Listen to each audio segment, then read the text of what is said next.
Hello, fellow Texans. This is Amy Kreydin at the Barefoot Dragonfly here in Austin, and today I'm going to talk about one of our favorite topics, Cedar Fever. Not really a favorite topic, but a common topic. Definitely one that you could get some angst over, find some frustration about, and hopefully I'm going to give you some tips that can get you a little bit of relief. We're right now in the midst of peak cedar pollen season. And just a quick tidbit from a botanical brain perspective. Cedar is, what at least the cedar we call here, is actually a juniper tree. It's the mountain juniper, Juniperus asheii. And maybe not our favorite. I've got a little baggie that one of my students brought here for me. So these are the little berries. These are actually really nice to make a, you can dry them. It takes about a year to dry them completely. And I just put them out on screens. You can put them in a dehydrator and dry them faster if you want. And then you could add them to alcohol if you wanted to tincture it, infuse it. They do have a gin-like flavor to them. So they do have a nice flavor profile. If you bite into a fresh one, it's really intense, very, very assaulting to the senses. And the pollen is definitely causing a lot of problems. So cedar fever, symptom-wise, what I've observed over the last few years in both myself and my clients, you can get hives and rashes. You can have a runny nose that just goes from December through March or November through April. You can have a lot of sinus congestion. You might end up with chronic sinusitis, where inflammation in the sinuses. You can end up with sinus infections. The postnasal drip down the back of the throat can irritate. You can lose your voice. You can have a scratchy, irritated throat. As it drains into the lungs, you can have issues there as well. I've had some clients that go from sinus infection to bronchitis. Cedar pollen is annoying, to put it completely mildly. So some tips.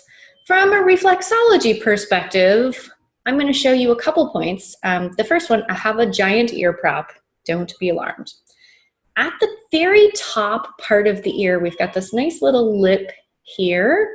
You'll see on the top part of your ear. So this is the allergy point that we use in both reflexology, and my colleagues in the acupuncture profession end up using as well. So you don't need an acupuncture needle. You just need finger and thumb.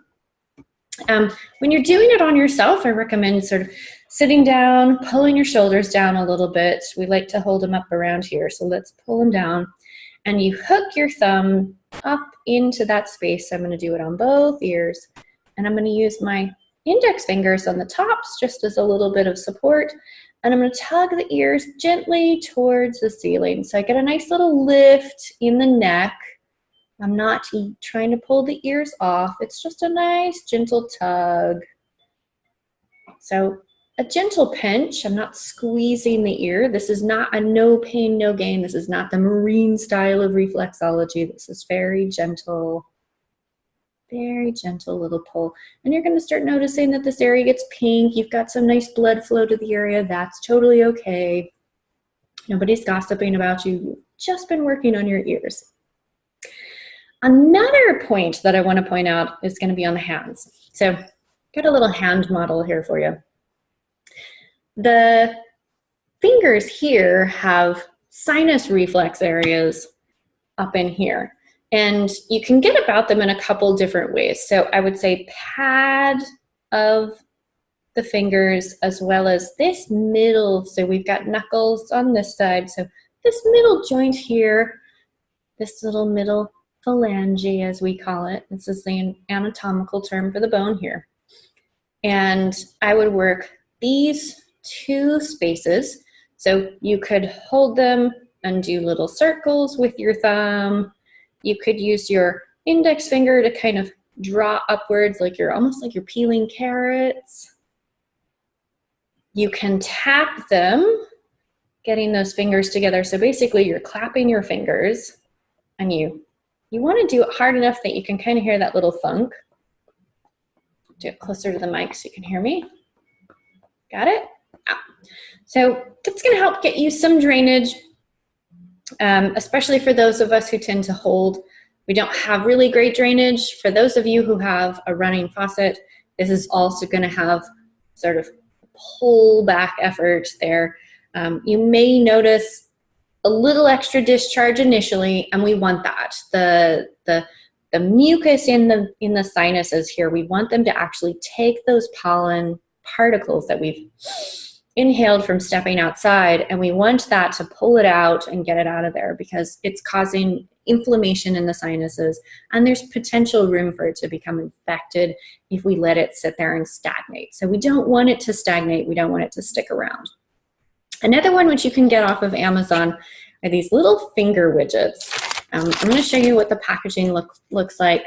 They're sometimes sold as sensory finger fidget rings. This one, the title's really long, was sold as Spiky Sensory Finger Acupressure Ring Set Pack of 10 by Special Supplies. So, couple options to do with these. I usually like to use it on that sort of distal phalange there, and then this middle one, and then here, this one. So I like to use this. You're gonna get not only the entire cranial reflex area, but also the neck cavity. So everything in here. So working the entire finger is actually really great. And you can keep this on your desk. These are really lovely just to have handy. Use them a couple times a day. Do each finger. Doesn't take you very long. And maybe some nice gentle neck stretches while you're loosening up the reflexes here. Get that neck to release. Neck tension does seem to have an effect for a lot of us as far as good drainage. And I find that a lot of people that hold specific neck tension end up having issues with their ears draining. So cedar season comes around and they get ear infections, and that's unfortunate. So making sure that your neck is good and relaxed, you've got it really open, doing some nice stretches, getting that to release for you. So allergy point here, sinuses and neck here. Also going to cover the throat there when you work the neck reflex area. So it's the entire cavity. Everything in this space is getting covered. One of my other favorite ones, approaches for cedar fever season. So we want to get the pollen out of the sinuses. This is a Meal Med sinus rinse. You can get this at the pharmacy. It's a squeeze bottle. So this is an upgrade from the neti pot. For those of us who drown in the neti pot, trying to do some sort of acrobatic thing, forget it. This is great. This guy has this lovely long straw, goes almost all the way to the bottom, and you screw it on.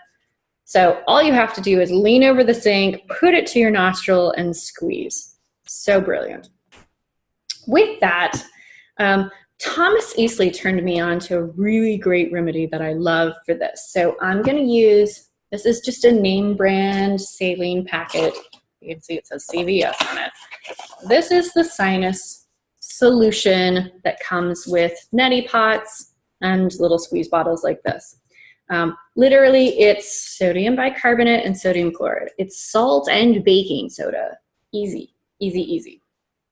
Not in equal portions, so I find it's easier for me to just buy an entire box. I'm trying to remember how there's 100 packets in here. This is going to last me for hopefully most of cedar season. Hopefully. If I'm using it every day, I might need it a little bit more frequently. So you add your packet here to your bottle. Oh, another great thing about this bottle is you can microwave it for sanitation. Perfect. The neti pot is hard to clean. I don't like adding boiling water because I'm not sure I'm going to break it. this guy, you pop in the microwave for a minute and you've disinfected it. Then you're on to your next thing. Compliance with this is much higher with clients.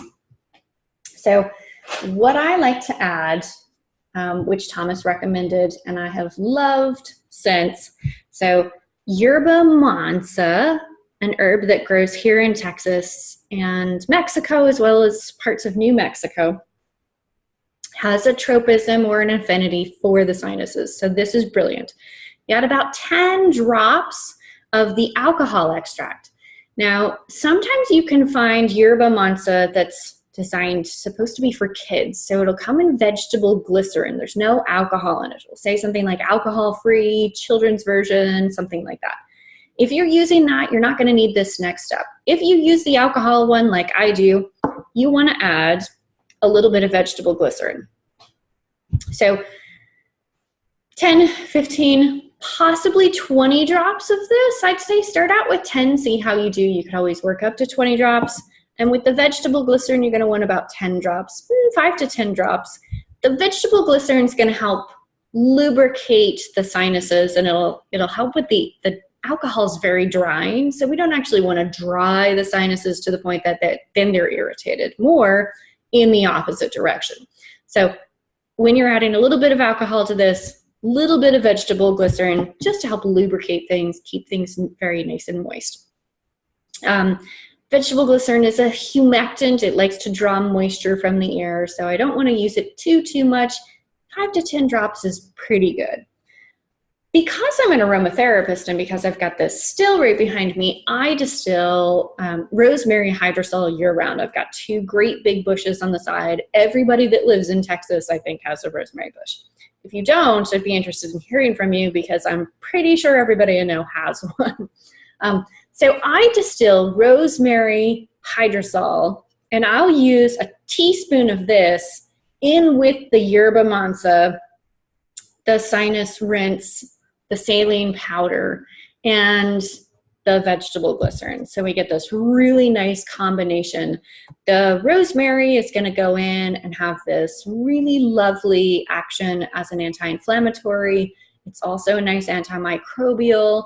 So it's really gentle, very lovely, much safer than adding a drop of an essential oil. I hear a lot of people are putting a drop of like oregano essential oil in their neti pots, and I'm going, oh my goodness, your poor sinuses, like that's a total assault to your mucous membrane. So something like a hydrosol, it's the distilled water from the plant. You get mostly the cellular water from the plant. You get a little bit of volatiles, but they're really small and they're in solution.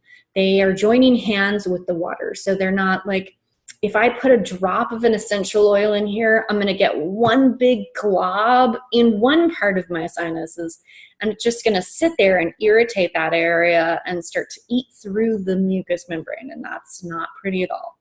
So let's avoid sinus surgery because of an essential oil, and let's use a hydrosol instead. So this is really lovely. One more tip I have for you. Nettle tea. Nettles are your friend. They sound scary. They're stinging nettles. It's the same nettle if you're out in your garden and you've got some weeds coming up and you touch it, it's going to burn like the dickens. It's very stingy, very irritating. When we pick it with gloves and dry it and then chop it into these little pieces, it makes an amazing tea that does not prickle or irritate you at all. Nettles do have a nice antihistamine component to them, and they like to move the waters of the body. So keep this in mind because it is winter and it does get dry here. You don't want to have to deal with too much dry. If you're already dealing with some dry skin, don't do a lot of this, but I'll take a teaspoon to a tablespoon. I'll add it to an empty mason jar, and I'll fill up the mason jar with hot water, put the lid on, and I'll let it sit overnight. And then I'll strain it out and I'll sip on it through the day. It's very grassy. It tastes very much like you're eating lawn clippings in a cup. And you can't get around that, with the exception that I like to add some fresh lemon juice. Fresh squeeze of lemon juice to that really makes it a lot more palatable. So just some tips from me. Coping with cedar fever. I hope that you find these useful. I would love to hear in the comments tricks that you've found maybe along the years that others might find helpful for coping with cedar fever. And otherwise, no more sneezing, hopefully. Anyway, I will see you next time. Take care.